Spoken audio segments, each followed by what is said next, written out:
She spoke fluent Mandarin as a child, but when she returned to America, that secret gift would shape her entire life in ways no one ever imagined. She returned to the United States in 1927. The family settled in Rhode Island, where her father became a cathedral rector. Suddenly, Audrey was a little girl in a cold New England city, unable to speak the language around her. She had to learn English from scratch, but that didn't erase her first language. Audrey had spoken fluent Mandarin Chinese. It shaped how she saw the world, giving her an awareness few Americans had. That skill, the ability to adapt, became a pattern in her life. Imagine her tiny boots crunching through frostbitten snow on her first walk to school, her tongue fumbling with strange new sounds while her mind clung to the melodies of a language half the world away. She would sit at the back of the classroom tracing characters in her notebook margins, each brushstroke reminding her of a courtyard and piquing a nanny who smelled of jasmine, a mother humming lullabies by a window framed in paper screens. The other kids teased her at first, China doll. They'd sneer, but she learned to smile, to listen, to absorb their taunts like rain on stone.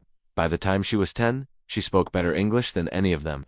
But somewhere in her heart, that other voice, the Mandarin that made her different, never went silent. Her father, a stern man with tired eyes from sermons and late-night confessions, didn't understand this side of her. He wanted Audrey to be proper, to blend in, to shed the pieces of her forest like an old coat. But her mother, ever watchful, knew that in that furnace was her daughter's greatest strength. Never forget, she'd whisper when they lit the stove on frozen mornings. The world is bigger than this street, bigger than these walls. So Audrey didn't forget. And when the Depression slammed Rhode Island like a hammer, when parishioners came to her father begging for bread and mercy, when even the rector's house grew cold and the cupboards rattled empty, she understood poverty into languages. She saw the world's cracks and knew how to slip through them unnoticed. By her teens, Audrey was a chameleon. She read British novels by candlelight, her lips moving silently over Jane Eyre and David Copperfield, mimicking accents she'd never heard except on scratchy phonograph records. In secret, she'd recite Mandarin poems, too.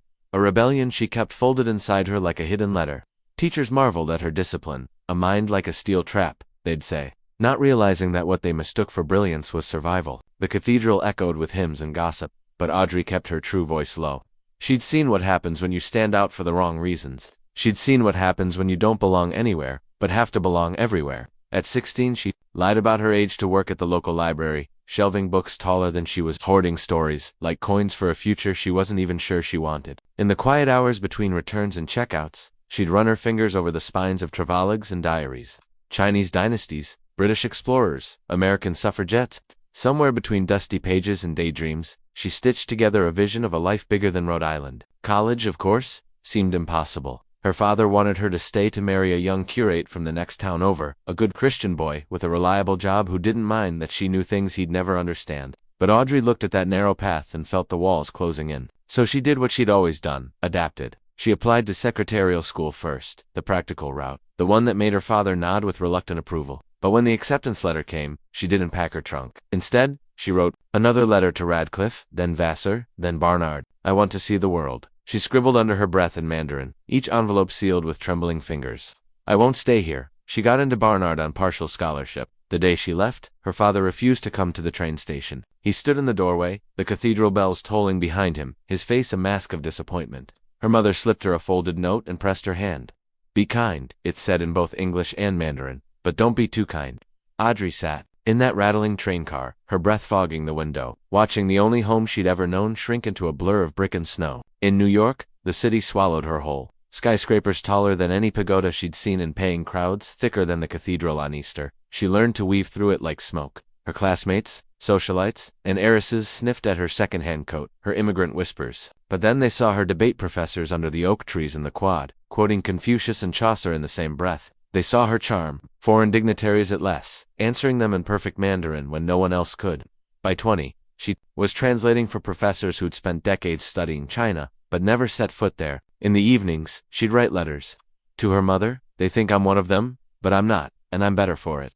The war came like thunder, cracking the world open. Suddenly, her gift wasn't just quaint, it was vital. The Office of War Information came calling, and Audrey, the quiet rector's daughter, became an interpreter. For generals who needed secrets passed quietly between continents, she sat in smoky Washington offices, decoding messages, listening to frightened men bark questions she'd answer in calm, clipped Mandarin. Each code broken, each rumor confirmed. Each slip of a tongue could save thousands, or doom them. She carried that weight without flinching. She was the girl who learned English in the frost and never forgot how to hear what people didn't say. When the war ended, they offered her posts in embassies Beijing, Hong Kong, Tokyo. She chose Beijing first. A homecoming wrapped in shadows. The city she'd left behind as a child had changed. Battered by conflict, hungry for stability. She walked through crumbling courtyards that once smelled of jasmine and ink, now rank with gunpowder and fear. She found her old nanny, hair gone silver, eyes still bright with recognition. They wept together in the half-light of a broken house. For 5 years, Audrey drifted between worlds' American suits.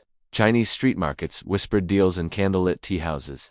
She carried messages no one could trace, spoke truths to men too afraid to say them aloud. Some nights, she'd sit alone in her embassy quarters, brushing out her hair, whispering poetry to herself in Mandarin so she wouldn't forget who she was under the layers of roles she'd learned to play.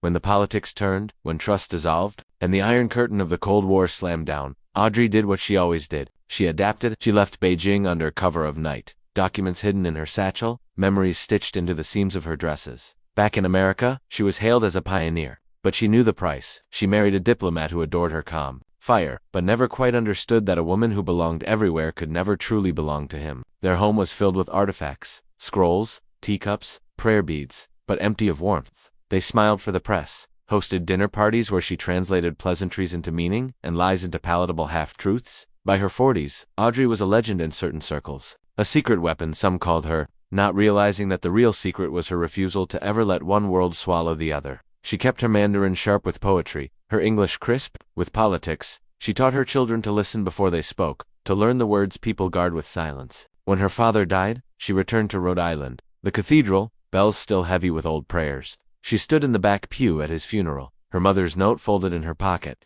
Be kind, but don't be too kind. She didn't cry. She thanked the parishioners in perfect English, then lingered by the garden gate where she'd once practiced her first halting sentences under breath-clouded frost. Even now she could hear her own small voice echoing between worlds. The cold New England air, and the soft Beijing dusk, the hard English consonants, and the lyrical Mandarin vowels. In the end, Audrey was never just a girl from Rhode Island or a child of pain. She was the bridge between them, the living proof that you could belong nowhere and everywhere all at once. That you could hold two tongues in your mouth and speak the truth that others didn't dare hear. That you could adapt and survive and shape the story without ever letting it shape you. And somewhere in a drawer decades later, her grandchildren would find an old notebook, the margins lined with Mandarin characters and English phrases looping together like a river that refused to freeze. Always flowing, always alive. Subscribe to Whispers Dust for more emotional stories behind music legends and the feuds that shaped rock history. Tap the bell to never miss a beat.